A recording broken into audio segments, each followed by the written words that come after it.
마가복음 14장 1절로 11절 말씀입니다. 함께 봉독합니다. 이틀이 지나면 유월절과 무교절이라. 대제사장들과 서기관들이 예수를 흉계로 잡아 죽일 방도를 구하며 이르되 밀란이 날까 하노니 명절에는 하지 말자 하더라.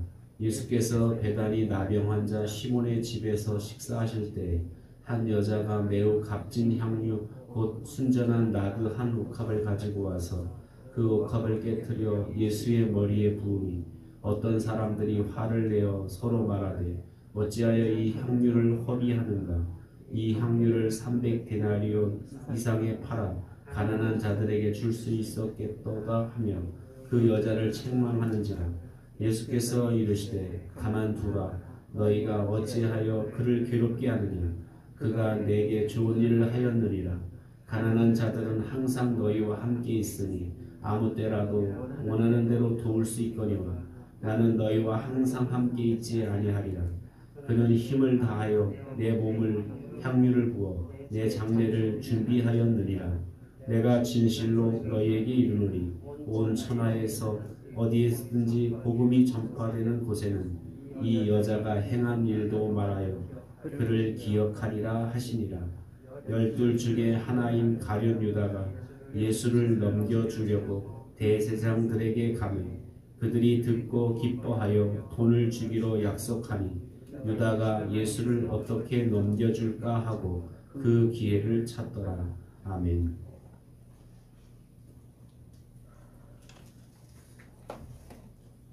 이스라엘 백성들이 애굽에서 나올 때 장자의 죽음이 비껴갔던 그 비극을 비껴갔던 것을 기념하는 절기가 바로 유월절 절기고, 그 유월절로부터 시작돼서 이제 누룩을 제하는 빵을 먹는, 누룩을 제거한 음식을 먹는 그런 절기가 무교절입니다. 바로 그 유월절과 무교절을 이틀 앞두고 대제사장들과 서기관들이 예수를 어떻게 하면 흉계를 꾸며서 죽일까 이런 방도를 찾고 있었습니다. 사실 무교절이라고 하면 누룩을 제거하는 일, 누룩이라고 하는 것은 뭐냐면 죄를 상징합니다. 그래서 이스라엘 가운데 이런 죄를 제거하자, 그래서 집안을 샅샅이 뒤지면서 누룩을 제거하는 일을 하는 것처럼 그들은 의식 속에서 우리의 마음 속에서도 이런 누룩 같은 죄를 찾아내서 제거하는 일들을 이렇게 하는 의식이 바로 무교절 절기인데, 그들은 누구를 제거하려고 해요? 누룩을 제거하는 절기인데 오히려 그 죄를 사하기 위해서 오신 예수님을 제거하려고 하는, 사실 예수님을 제거할 게 아니라 누굴 제거해야 하냐면 자기들 마음속에 있는, 대제사장들과 서기관 마음속에 있는 이 흉계를 제거해야 돼요.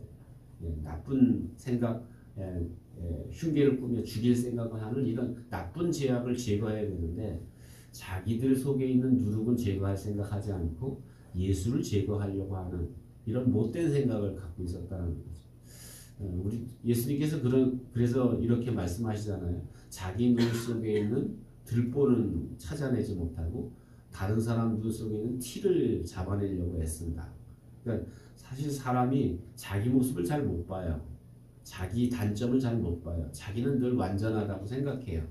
남의 단점은 귀신같이 찾아내는데, 그래서 그것을 비판하고 가십하고 이렇게 비난하는데, 정작 자기죄를 찾아내지 못하기 때문에 어떻게 보면 인간이 자꾸 발전이 안 된다는 거예요. 그래서 성숙하다는 것은 뭐냐면 자기 죄를, 다른 사람의 죄를 찾아내서 비판하기보다 자기 죄, 자기 마음속에 있는 죄를 찾아내서 비판할 줄 아는 사람이, 이 사람이 진정으로 성숙한 사람이고 이 사람이 신앙이 좋은 사람이다 라는 거. 그래서 우리의 삶 가운데서도 이게 우리를 먼저 돌아볼 수, 다른 사람의 죄를 찾아내기보다 내 죄를 먼저 찾아낼 줄 아는 그런 삶을 살아야 된다라는 거예요. 그래서 우리 이게 정치하는 사람들도 보세요. 서로 비난하는데 성적 자기 모습은 못 보는 거예요.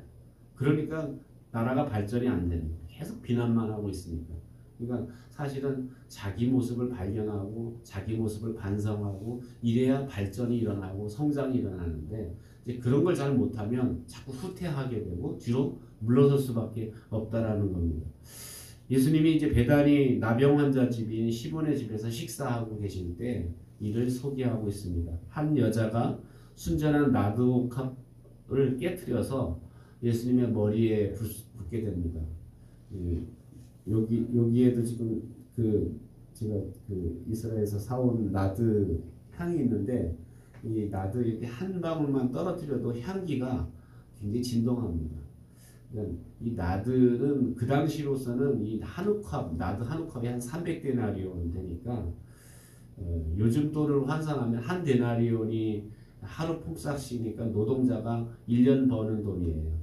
그러니까 1년 버는 돈이 한 3, 4천 되지 않겠어요? 뭐 요즘 인건비가 10만 원이라면 1년 벌면 한 3천만 원, 4천만 원 되는 돈이에요. 그러니까 이 나드 한 옥합은 여인들이 결혼 지참금으로, 결혼 예비금으로 준비하는 그런 양이다라는 거예요. 그러니까 작은 양이 아니에요. 자기가 어떻게 보면 결혼 지참금으로 준비한 나드 한 옥합을 깨트려서 그걸 예수님 머리에 붓게 된다는 거예요. 그러니까 방 안에 온통 향기가 진동하지 않겠어요.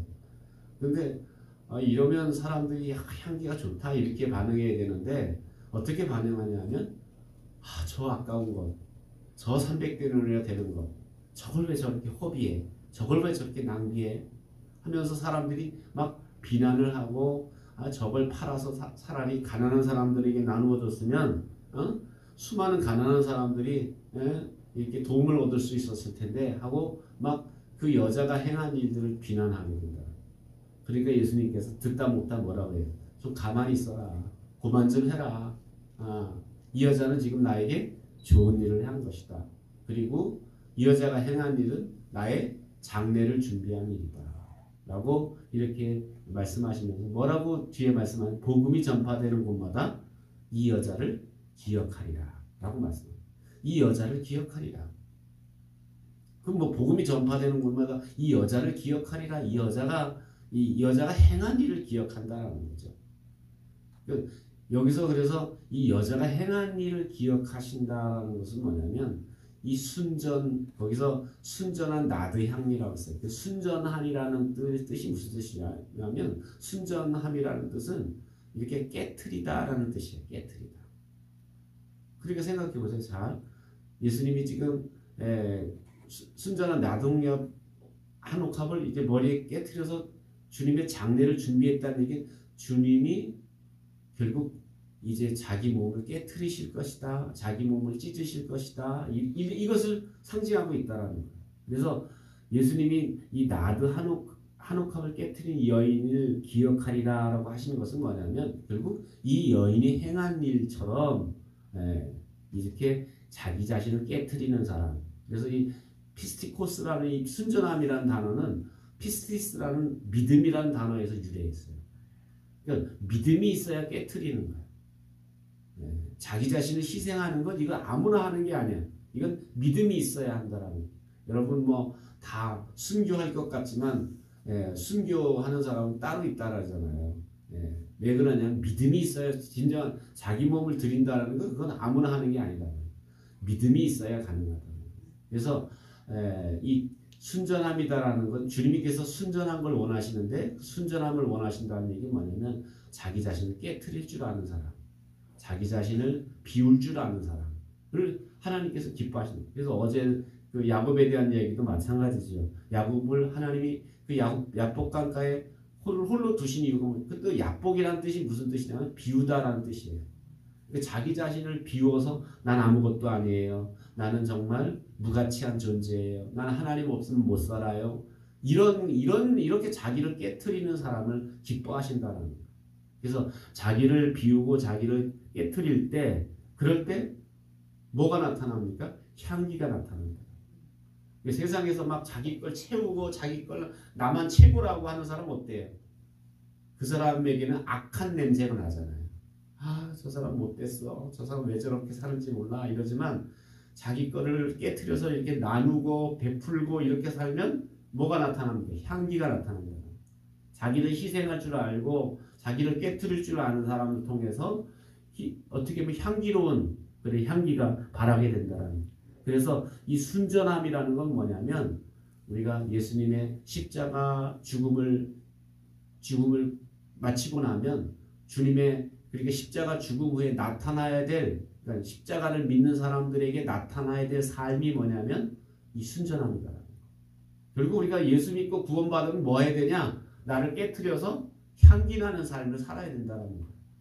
그래서 이 여자가 행한 일들이 복음이 증거되는 곳마다 나타나야 되겠다, 기억해야 된다라는 말은 무슨 뜻이냐면, 복음을 깨달은 사람은 어떻게 살아야 되냐? 나만 위해서 사는 게 아니라 이제는 복음을 받은 사람들은 다른 사람을 위해서 살 수 있는, 그래서 향기나는 인생으로 변화되어야 된다라는 것을 말씀하고 있습니다. 특별히 오늘 우리의 삶 가운데 우리는 어떻게 보면 예수 믿고 구원받아도 우리 자신을 깨트릴 줄 모르고 우리 자신을 비울 줄 몰라서 향기가 안 났는데, 이제는 예수 믿고 구원받았다면 우리 자신을 비우고 우리 자신을 깨트릴 줄 알아서 향기를 낼 수 있는. 그래서 내가 지나간 자리에는 그리스도의 향기가 나타나고, 정말 예수님 냄새가 난다. 저 사람 사는 모습을 보면 예수님의 향기가 난다. 저 사람 말하는 모습을 보면 예수님의 향기가 난다. 이렇게 향기를 낼 줄 아는 그런 저와 여러분 되시기를 주님의 이름으로 축원합니다. 기도하겠습니다. 오늘 말씀을 기억하면서 우리가 종교적인 형식으로 포장됐던 우리의 믿음이 깨어지고 순전함으로 하나님 앞에 드려져서 향기나는 인생이 되게 해주십시오 라고 기도하고, 여러분 자신의 기도 제목을 놓고 기도합니다. 사랑과 은혜가 풍성하신 하나님 아버지, 특별히 하나님께서 우리의